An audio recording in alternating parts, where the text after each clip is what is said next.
This is the story of Foreign, a boy living in an adventurous, dungeon-filled world. Technically speaking, he comes from an aristocratic family in the hierarchy of the nobles. His family is at the bottom. He possesses a unique talent known as the Great Sage, which will provide him with answers or advice if he focuses and asks, in order to anticipate factors like the weather or a product's pricing. But as soon as he uses it, he develops a severe headache. He prepares for his first day of work, although his father goes to meet Emma, one of his childhood friends who also got a job in the library because she wants to be close to him. He learns that his position was stolen by a noble who is higher up the rankings than he has claimed. When they first meet, he shares his situation with her, and she suggests that he apply for the Hero Academy tests, which are held only sometimes. He claims that getting in is impossible, but she encourages him to at least attempt and seek guidance from the renowned sage. She also informs him that, according to a book, his headache will disappear if he kisses her. He appeals to the great sage's knowledge and requests his counsel. The wise man advises him to visit a specific dungeon since that is where he will find the solutions. His head begins to hurt as soon as the sage leaves, but it stops as soon as he kisses Emma. He enters the dungeon, using the spell the sage instructed him to enchant, and once inside, he hears a woman's voice in his head directing him to a particular room. When he opens it, he discovers a stunning blue-haired woman who appears to be comatose, and is restrained by chains. She identifies herself as Olivia and informs him that she entered this dungeon 200 years prior in search of adventure. However, after killing a monster, she was cursed, and these chains encircled her, effectively putting her into a coma. She did, however, learn telepathy. She declines his request to cut the chains because doing so will kill her. She admits that she can assist him when he informs her that the sage sent him here. He was instructed to lightly tap her forehead with his head, and as soon as he accomplishes it, power begins to stream from him. She says that she has given him his talents, which allow him to make things out of nothing, take away someone's abilities, and learn information about anyone, simply by looking at them. Nevertheless, there is a catch. Every time he performs an ability, a portion of his life points or LP is depleted, and when they are completely gone, he will perish. Simply doing something that makes him feel great, like cuddling up on his sister's lap or giving Emma a bear hug, will increase it. She becomes his teacher, and he departs to take the entrance tests for the Hero Academy. They must be separated into 3 teams, the referee declares, and the team with the most points after monsters killed wins the competition. 3 of the best teams would be chosen. He tries to recruit someone to his team, but they all reject him and treat him with contempt. Emma appears to be the young woman who is approaching him from behind in order to be with him. She says she quit her work at the library. Although he is grateful to her, they still require a new member. He is suddenly approached by a young woman who introduces herself as Lenore. As they divide up to take out monsters, she joins his team. He returns to the dungeon where no one else has ever gone and engages in combat with a Grim Reaper of extremely high rank. He uses his power to learn that he has an instant kill perk, which means that if you even touch him, he will die. He also learns that he is way out of his league, so he doesn't get very scared yet. Since it costs 10 times as much LP for him to use his skills on this monster, he decides to chain him up instead, which severely depletes his LP and wears him out. But he stands up, charges towards the monster while dodging his assault, and at the expense of his life points, turns the dust into a huge boulder that he uses to destroy it. He brings the monster's skull to the exit. Results of the tournament arena are announced after earning 10 times as many points as the team in second place. The Norris squad has overtaken it as the winner. The referee informs the crowd, and with the monster's skull, he is chosen for the academy, and they set a new record. He receives a letter of enrollment the next day, but it's unfortunate to see that the enrollment cost is very expensive, and he cannot pay it. He meets Olivia there, who advises him to approach the guild and request a task. When he arrives at the guild, he meets Lola, who assists him in registering. She then assigns him a quest that involves finding extremely rare but highly lucrative insects. He travels there, develops a talent that protects him from headaches, and then employs the great sage to locate these bugs precisely. Even though he still experiences migraines, he can find the insect, and the pain is tolerable. Mr. shows up out of the blue and is upset with him for not telling her about joining the guild. She extends her forgiveness to him, gives him a headache-relieving kiss, and they make up. Lola is astonished that they discovered the insects so quickly and paid him well, but he still needs some cash. He then embarks on a new quest that involves killing a huge rabbit. He agrees to the mission, and sets off to complete it. He comes into two goblins while searching for the rabbits, and one of them is easily dispatched. Emma had to deal with the other one first, though. The enormous rabbit that emerges from the ground kills him.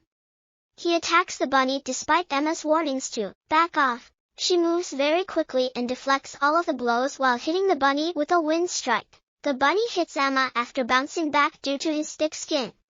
He makes an attempt to catch up with her, but Nor makes a huge rock and throws it in her direction, forcing him away. He instantly seizes Emma and runs into the woods to hide. They are assaulted by the rabbit before he can change Emma's talents to better fit her fighting style because he notices she is depressed because she feels useless. The rabbit tries to stab him with his horns, but he blocks them off with a rock and immediately edits Emma's talent to stop the rabbit from attacking them once more. They return the horns to the guilty party. He receives the remaining payment, which will cover enrollment fees, and they all enjoy a party, including rabbit meat, for the first time in his life without him being seen or thanked by anyone. First-time student Nor observes the animosity of other nobles toward him as soon as he enters the class at the Academy of Emma. A stunning young woman named Maria joins the classroom, unexpectedly. She is well-liked and the daughter of the highest-ranking nobility. He proceeds to look at her statistics and is even more horrified to discover that she is under a curse that will kill her the moment she turns 16, which is in 1 week.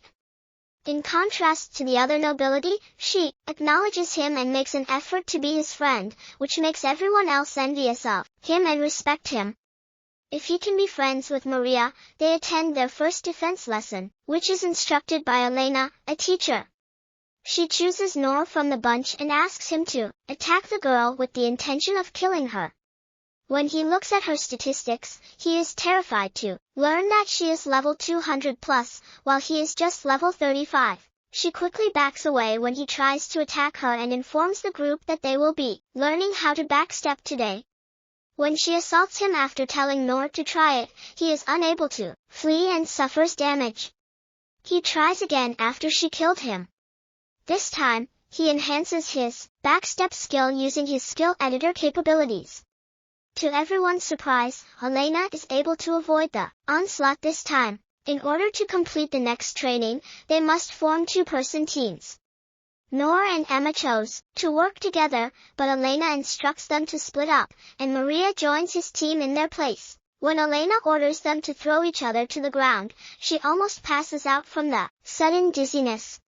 Maria's friend and her attendant approach her and offer to take her to the doctor. When Nor returns to the guild to seek assistance, Lola suggests one of her friends who is an authority in this field. Nor decides to meet with this friend so he can assist Maria, who treats him with such respect. This is when Nor comes to this realization. Nora visits Luna, who lives in a temple and aids those who are ill or cursed. When Luna and Nor first meet, he tells her about Maria. Surprisingly, she then utilizes his special ability to peek through her stats and discovers that every time she heals someone's ailment, some years from her lifespan are stolen. Since he already knows about her, he claims that she has previously refused to heal her curse and appears upset. She will probably perish if she invokes Maria's curse. They rush there after hearing an explosion to discover a boy injured by a shattered scaffolding that had pinned him down. Luna quickly heals the boy using her ability to cast curses, but she herself becomes lightheaded and passes out. She soon returns to normal while being held by Nor.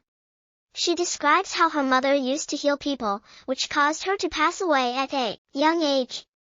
Since she doesn't want anyone to die, this also inspires her, and she chooses to help Maria even if it means risking her own life. To his surprise, he is able to do so, but it will cost a lot of LP from his body and money from Luna. So, he tries to see if he can remove the part of her skill that shortens her lifespan. They make the decision to attend a noble special event in order to find a way to raise his LP.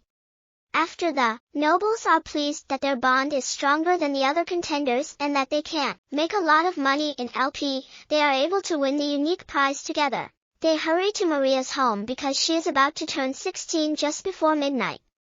She claims that her health has gotten worse, and she can't watch her closest friend die. As they approach her property and discover her crying on the porch below, Nora orders them to take them to Maria. When they arrive, they find Maria on her deathbed with her parents sobbing close by. He instantly alerts them to the need to remove her curse, and he immediately modifies Luna's abilities to ensure that she can accomplish this without perishing. She then attempts to lift the curse, which is particularly challenging because it is retaliating, but she succeeds in doing so exactly as the clock strikes midnight. Maria is still living, and the heartache is no longer there. Her parents are ecstatic and declare that Nora has made their lives better forever. Nora and the others adjourn outside as Maria stays inside to rejoice with her parents. After that, he visits Olivia to thank her and all of her helpers. The following day, Nora and the others get a sizable quantity of money from Maria's father, and she decides to put it in a business that deals with rare materials. He returns to the dungeon in search of some uncommon goods, and when he ascends to the 5th floor, he finds himself perplexed by the abundance of dead monsters. He is startled to see a huge black lion suddenly appear in front of him. He instantly tries to check his numbers, but no information is available, so he uses his power to become blind and quickly tries to flee. But the lions stop him. Nora is told to stay since he will hurt him and needs assistance. The lion, who introduces himself as Tiger Son, convinces him to listen to him out. He claims that his friend Vachel gave him the name. He leads him to the elevator to the 6th floor and requests that he locate his companion. He admits to Nora that out of 1,000,000 people, Vachel was the first to attempt to be his buddy, and 350 years have passed since Vachel descended to the 6th floor without having found him. Vachel must be alive since he is an elf. He tells Nora he is being attacked by a swarm of zombies on the 6th floor. After Nora decides to assist him to get away from them, he hurriedly locks himself in a room, but as he does so, he is startled to discover another zombie approaching him. This zombie has pointy ears and an unusual wardrobe. His numbers are swiftly checked, and he finds that the elf is cursed. He thus lifts his curse using his LP. The zombie changes into a human and reveals himself to be Vachel. He runs up to me, and we embrace when he realizes that Tiger Son is still waiting for him.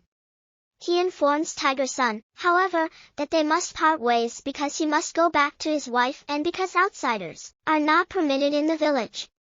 While he agrees with great respect, Tiger Son returns to the 5th floor. When Nora pursues him, he finds him sobbing on the floor.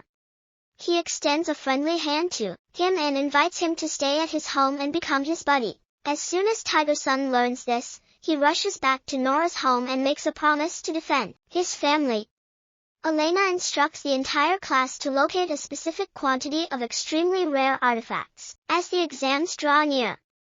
If they couldn't discover them before the end of the month, they had 1 month to do so.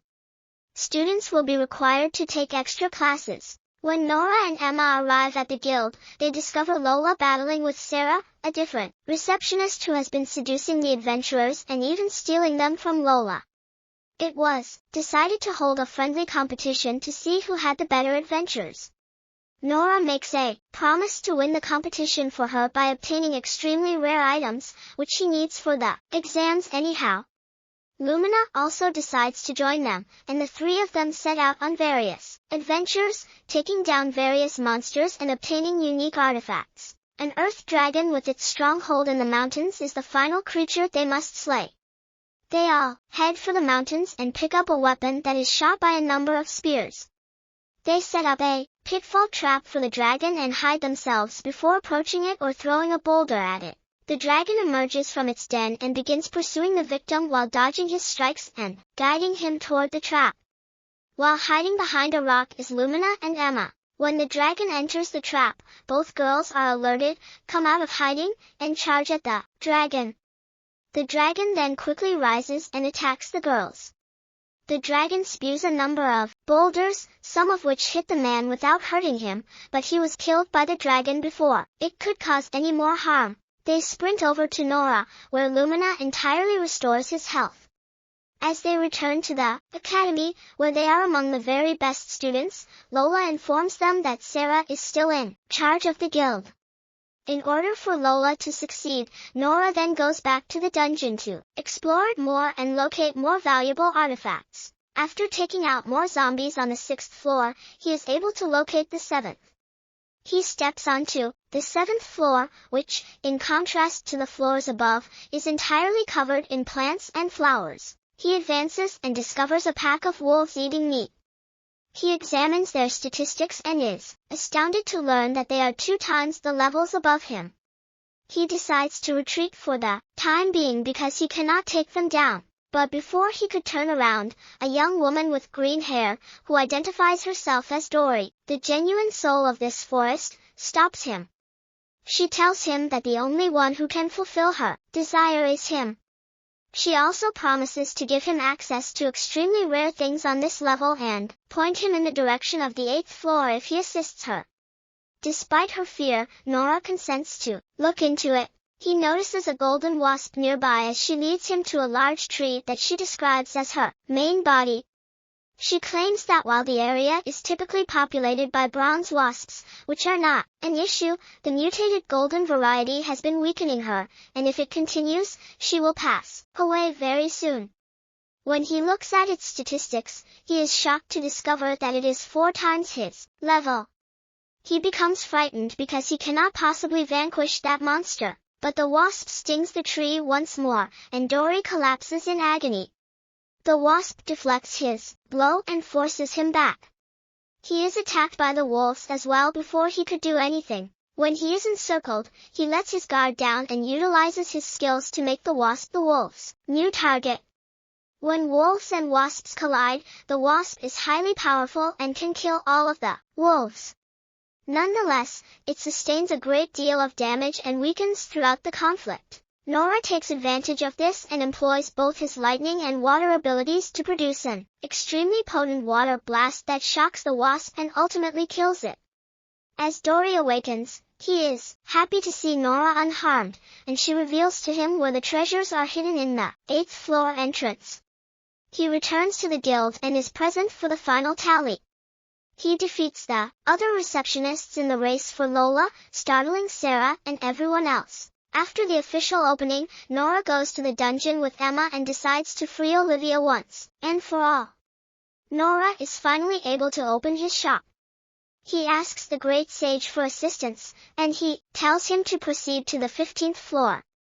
As he continues on his journey, he comes across a group of goblins, which he dispatches by feeding them poison food. As he ascends to the 15th floor, he is shocked to discover Olivia there, chained in the same circumstances. She is able to solve the mystery on the wall sign that is there. Also, it states that you must break the bond of death itself in order to liberate Olivia. He recognizes this ruse and tells Emma that Olivia is just a fake, and the real Olivia is on the 2nd floor. Emma uses her winged blades to cut her chains free, and Olivia stands up, thanking Nora. She is readily able to kick aside the enormous boulder that Nora makes and throws at her. She then sends a flaming dragon after Nora and Emma, and because of how powerful it is, Nora is forced to use his teleportation abilities to go to the 2nd floor. He approaches the real Olivia, and asks her for advice, but she bluntly informs him that he should not confront the fake Olivia, because he will die if he does. Nor should he leave the dungeon. However, he is determined to set Olivia free, so he goes to the library and looks through every book for information on Olivia. Because she was a well-known explorer, he learns that she had a bloody altercation with a local cleric that left her with serious injuries, and it turns out that her weakness is the sacrifice skill. Despite the fact that learning the skill cost him about 90% of his LP, he exits and makes the decision to return to his residence and fall asleep. But he sees the phony Olivia walking through the streets. He chooses to utilize his sacrifice magic and assault the phony Olivia. After she gives him a cunning look, she seemed shocked that she launched the attack. She effortlessly attacks him first, cutting through his body and wounding him.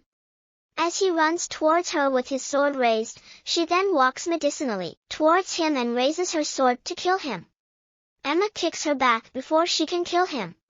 She blocks the kick but is pushed back suddenly. Nora sees that Emma, Luna, Lola, and Layla are standing in front of him, ready to defend. Luna shoots at the fake while Layla launches a powerful punch that throws her back, and Emma quickly arrives behind her and uses her wind strike to attack her. She disappears into thin air, and appears behind Emma, attacking her. Emma blocks the attack but because of the lightning, attribute present in the fake Olivia's sword, she gets shocked and falls down. Before the fake could kill her, Lola starts throwing barrels at her, which she is easily able to dodge. She throws one back at Lola, but she can't dodge, and she gets hurt. Luna heals both Lola and Emma while Nora uses his editing skills to remove the lightning attribute from her sword, giving Layla the chance to break it. The fake Olivia, however, dodges the blow and uses her flame blast to gravely injure Layla. Nora looks around to see that even Luna has collapsed from exhaustion after healing so many people, and he is left alone. She walks up to Nora and uses her flame dragon ability on him. He quickly dodges it but is again pushed into a corner. He fires a stone bullet at her, but she deflects it and hits him. He gets up on sheer willpower and uses his sacrifice ability again, attacking the fake with amazing speed. He's able to hit her on the shoulder, but to his surprise, her skin is so tough that his sword has no effect on it. She gets annoyed and starts punching him relentlessly and kicks him into a corner. She uses her flame dragon again on him to finish him for good, but he is able to use his sacrifice skill to the fullest and cuts through her flame dragon, hitting her on her head, destroying her completely. He kills the rest of the girls and runs towards the dungeon where he is delighted to find Olivia, already out of the dungeon, standing with the rising sun. He hugs her deeply and thanks her for everything. After that incident, things went back to normal. He studies at the academy and later manages the shop with the help of his family. And he has finally risen from being known as the son of the lowest-ranking noble to one of the city's best adventurers. Thanks for watching, and stay tuned for other exciting episodes of your favorite anime. Until next time, take care.